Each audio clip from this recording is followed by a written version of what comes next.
Hello Aries, and welcome back to the channel. I'm Jen with Bohemian Path Tarot, and it's time for July readings. I've got the Unfolding Path Tarot here, and as always, these are general readings for a general Aries audience. So take what resonates for you and leave the rest for another Aries. I invite you to check out the videos for all of your major astrological placements. So that's your sun sign, your rising sign, and your moon sign. Sometimes one or the other is really resonant for you. Sometimes they all give you a little bit of something. I'm also going to do a one-card pull from the Sweet Blossom Lenormand here, just as a sort of a oracle card.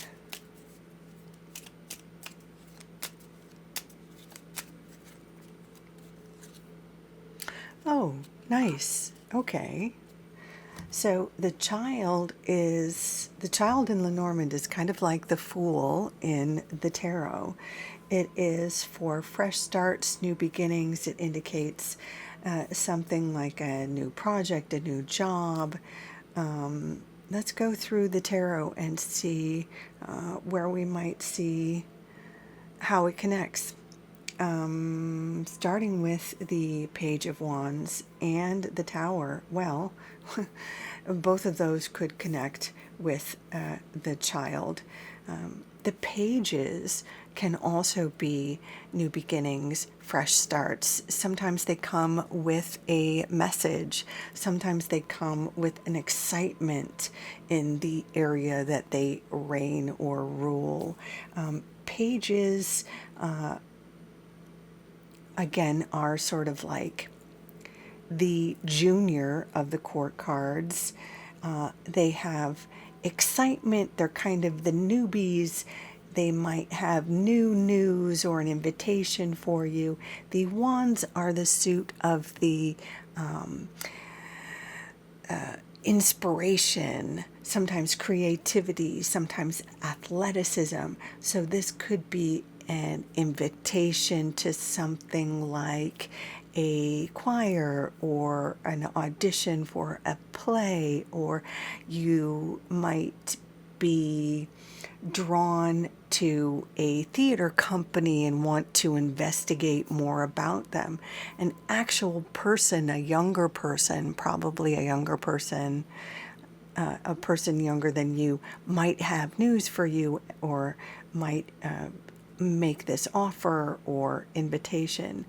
Or it could just be that you are drawn to learn more about something in this field or area. Like if you've always wanted to learn more about, just as an example, belly dancing, you could find yourself watching a lot of TikToks on belly dancing and find, maybe a sort of a belly dancing channel and start, kind of dancing along or something. It could show up like that. What's interesting here is that we have this page, which is like this really positive, exciting invitation or this new sort of inspiration, and it's paired with the Tower. Now, sometimes the Tower is described as kind of an earth-shattering sort of breakdown, but sometimes the Tower is actually a breakthrough. Something that was no longer working for us can kind of stop or break down or end, or sometimes it can be a moment of illumination. You can see it in the artwork of most Tower cards, and that's true of this one as well. Way up there at the top, there's actually like lightning is kind of hitting the Tower, so the sort of crown breaks off, and it actually opens up the brick. And a lot of times when I think about the Tower, I think about Rapunzel. You know how she was trapped in the tower by the witch. She was trapped in there because they want, the witch was like her mom or something, or her stepmom, or I don't know, for whatever reason. They wanted to keep her from like having a life and meeting boys or whatever. And they didn't want her to grow up. The witch, who was like her mom or stepmom or whatever, didn't want her to ever leave her. Totally codependent and gross. But like, wow, could Rapunzel have ever used a tower moment? It might have been scary, but and this kind of looks like Rapunzel, right? I mean, dramatic moment, dramatic way to leave the tower, but like now Rapunzel could be free to have a life and maybe meet some boys or girls or both or whatever. She could go get a job if she wanted or whatever. So, you know, sometimes the tower just needs to come down. Sometimes we need to be freed from the tower, especially when we can't, when there isn't another method for us to bust ourselves out. Rapunzel was bricked up in the tower. There wasn't a door. She couldn't let herself out. Something dramatic had to happen. Luckily, in these modern times, it's really rare that we get bricked up in towers, but it's a metaphor, right? Sometimes we brick ourselves up into these metaphorical towers, and something really stupid and dramatic has to happen in order for us to have these moments where we go, you know what, I think I choose freedom. You know what, this is not working for me anymore. Sometimes that can be when you're working at a job and you have a coworker that's an absolute jerk to you. And, even if the job was never great, it paid the bills, it gave you health insurance or whatever, but it kept you small, and it had a stupid commute, and it kept you from, it kept you from moving on in your life.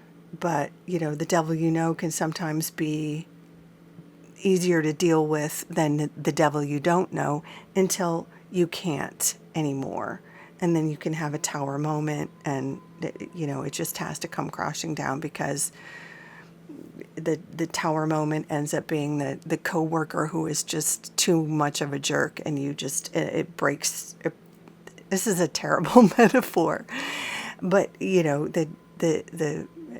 the tower breaking is the equivalent of the terrible coworker that is just too nasty, and you have to leave the tower or leave the job, and you get something better and better paying and better fitting, and people aren't nasty, that kind of a thing. So that's a long way around, but I think you understand what I'm saying, right? So sometimes the tower can be a good thing.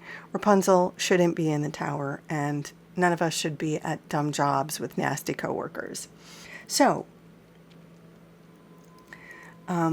how does that connect with your world? The suggestion is there is something paired with this excitement, something, an invitation for more. It could be your belly dancing class, or it could be a better fitting job, a better fitting career path, something else.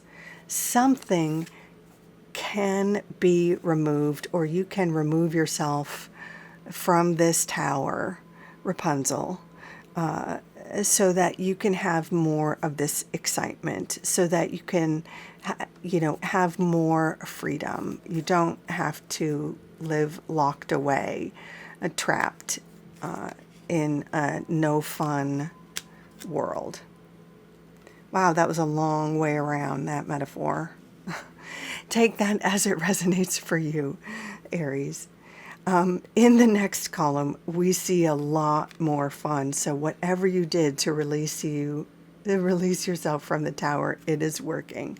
We see both the Two of Wands and the Four of Wands. The Two of Wands is plotting and planning. Now, this typically tends to be not just a one-time deal. This is kind of planning your world domination. This is like planning the multi-phase takeover of the world. So look how happy she is. She can see like the next 3 to 5 years of her life, and all the steps she's going to take. And that's what the Two of Wands is all about. It's being able to see, being excited about your life, being able to see the next few steps, and starting to take the next steps, and knowing like the steps that will happen after that. That's what the Two of Wands is. And the Four of Wands is a celebration card. So, you know, this comes up, this can be something like a graduation, an engagement ceremony, even a wedding. Usually there's a milestone attached to it, like a life milestone.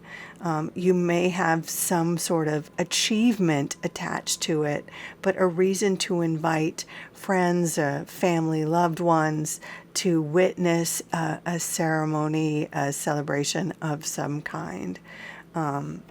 So congratulations.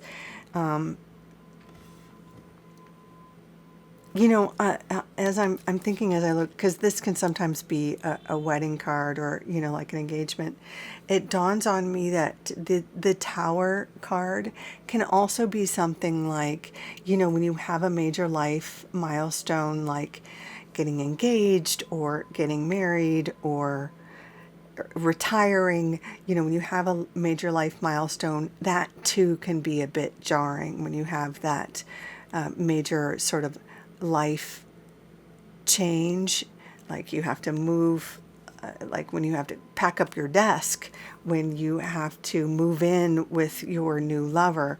Even if it's a positive change, it can be jarring and surreal. So that could also be what this Tower moment is. I just wanted to toss that out there.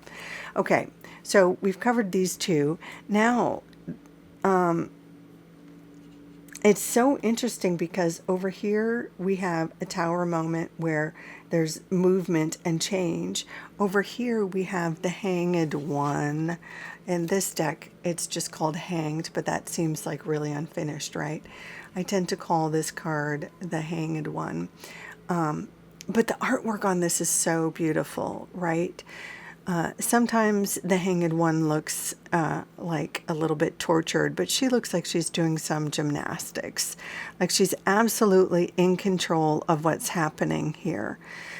The Hanged One is all about sort of suspended animation, but what has happened in this card is we see this central character just as they have had a moment of inspiration, illumination, and they know what to do next.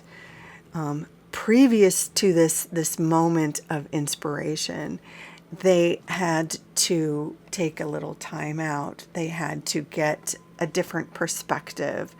They, you know, walked away from kind of the normal way of doing things or the normal way of seeing things, just to get away from it all, to get a different vantage point, to get a different perspective. It's a conscious decision to step back, to get to see the bigger picture, right? To get a different vantage point. So if you have been, you know, maybe chock-a-block or need a different viewpoint or a different vantage point or a different inspiration, that's what this card is all about. Just take, maybe even, this can even be about taking a spa day or a spa week, getting a little vacation to reboot, recharge, see the world from a different, you know, latitude, from a different hemisphere, and see what that does for your inspiration, for your viewpoint, because it can really change you. And paired with that, we have the King of Pentacles. Now, I usually read this character as someone like a boss or an agent, someone who has a job for you or financial advice for you, or a connection for you in terms of your career, your ambition, your job trajectory, financial planning, something like that. Most often I see this as someone, a figure outside of you, usually a mature person. Can be male, doesn't necessarily have to be. Can be someone like a Taurus, Virgo, Capricorn, doesn't have to be. But usually like a mature, wise, put together person who has some advice or a lead or a job or something along those lines. So the suggestion kind of in this column is that once you get that inspiration or that new vantage point or that new idea or that sort of reboot, you come back refreshed with a new idea, a new plan.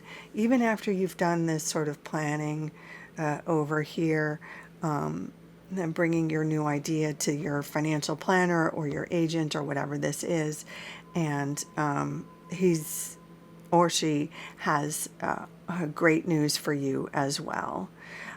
So you're just kind of going from strength to strength here.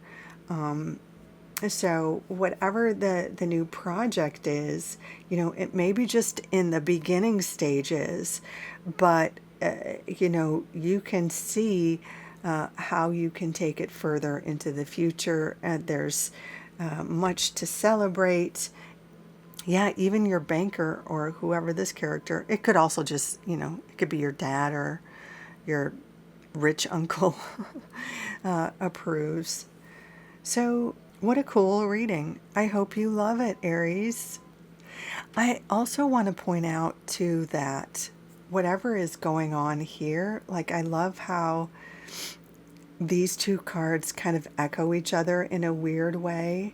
But by this point, you're more in control of this sort of free fall or the vantage point or whatever you've got going on. The gymnastics.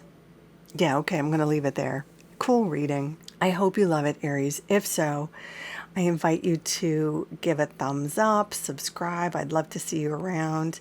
Drop a comment, all that good stuff. In any case, thank you so much for dropping by. Until next time, take good care of yourself. Bye for now.